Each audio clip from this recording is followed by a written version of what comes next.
Hello, this is Grandpa Gary, and I'm reading another story today. This one I wrote for my grandson, my great-grandson actually, Nolan, and he liked this one a lot, and I'm hoping everyone does. This one has some violence, I guess, kinda in the end of it. So parents listen to this first, and then decide how old you want your kids to hear it. Nolan was 6 when I wrote it for him, and he was fine with it. So here we go. It's called Nolan Hooks a Giant Fish. The sun was out, and it was a perfect Saturday to go fishing. Nolan and his papa headed for their favorite spot.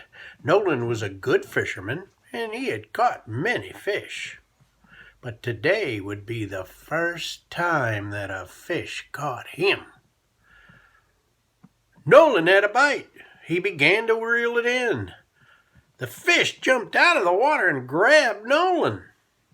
The fish pulled Nolan into the water and swam away. Papa dove in, but Nolan was gone. The fish stopped and blew air on Nolan. Suddenly, Nolan could breathe underwater. The giant fish was a magic fish. Papa went and told the family that the magic fish had taken Nolan, but Papa knew it was a magic fish because of the color of the fish. "Do not worry," said Papa. "The magic fish must need Nolan for something." Papa told everyone, and they knew Nolan was taken to do something very special. Nolan stopped at the bottom of the lake, and the magic fish blew air bubbles on Nolan again. Nolan began to grow gills and a fishtail. He looked like a silly little human fish. The magic fish asked Nolan to follow him. Nolan liked his new tail because it made him a very fast swimmer. The magic fish and Nolan arrived at a castle very deep in the lake. Nolan was about to meet the kingfish. The kingfish told Nolan that his daughter had been taken by an evil octopus named McSnarly. The magic fish had told the king that Nolan was a brave boy, and he would not be afraid of McSnarly. Nolan laughed and told the king he was not afraid and would help save his daughter from McSnarly. Nolan was treated to a great meal of seaweed and worms. At first, Nolan wouldn't even eat them. Soon he was so hungry he tried a worm. He was surprised to find that he really liked them and ate all of them, and he ate a lot of seaweed too. The king's men took him and the magic fish to their room. Nolan asked the magic fish why he did not use his magic to help the king. The magic fish told him that his magic would not work on McSnarly. McSnarly was too evil, and his evil stopped magic. Only a human could have a chance to save the girl. Nolan asked the magic fish what his chances were of defeating the octopus and saving the girl. "Well," said the magic fish, "what do you think your chances of beating your older brothers Gabe and Seth in a game of baseball?" Nolan said since he was still pretty little, his chances would not be very good.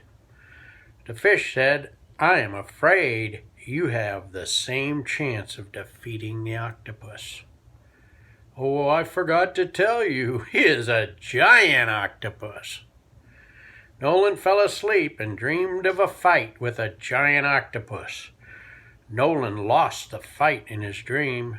When Nolan woke up, he swore he would find a way to defeat that giant octopus. McSnarly heard about Nolan and laughed out loud. He promised that he would eat Nolan when he came to try to save the girl. In 2 days, McSnarly was to marry the girl and become a kingfish octopus. He would then rule the entire lake and make everyone his slave. Nolan swam to the kingfish. When he got to the king's room, it was full of fish of all kinds. They were all there to wish Nolan good luck. There were perch and bass, and there was also a lot of guppies. They all cheered as Nolan came in. The king handed Nolan a sword and a knife. Then he gave Nolan a box. The box was gold, and it was closed tight. The king told Nolan he should only open the box if all hope was lost in a fight with McSnarly. Nolan swam away to meet his enemy and save the little girl. He swam into the night and laid down next to some coral and rocks.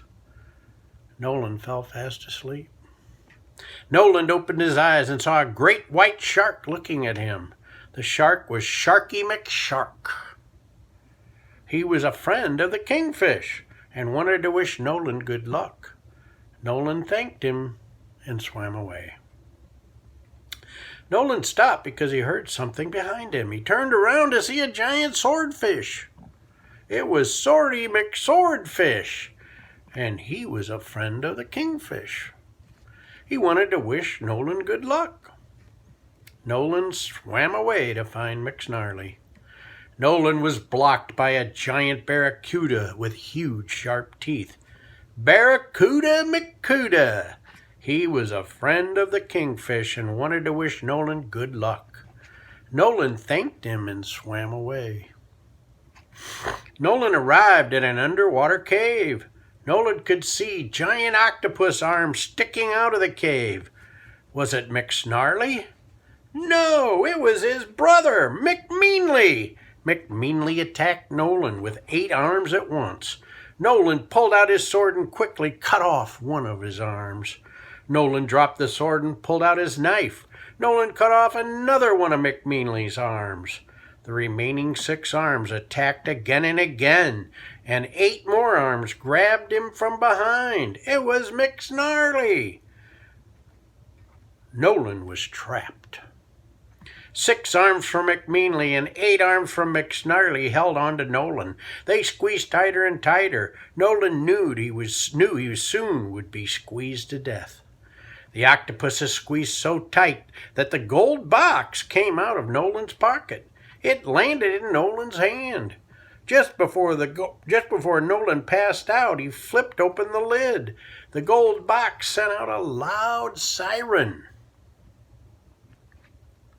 Quickly, the octopuses were surrounded by Sharky McSharky, Swordy McSwordfish, and Barracuda McCuda. The octopuses let go of Nolan and tried to fight off 3 friends of the kingfish. McSharky bit off an arm of McSnarly, and Swordy McSwordfish sawed off several more arms.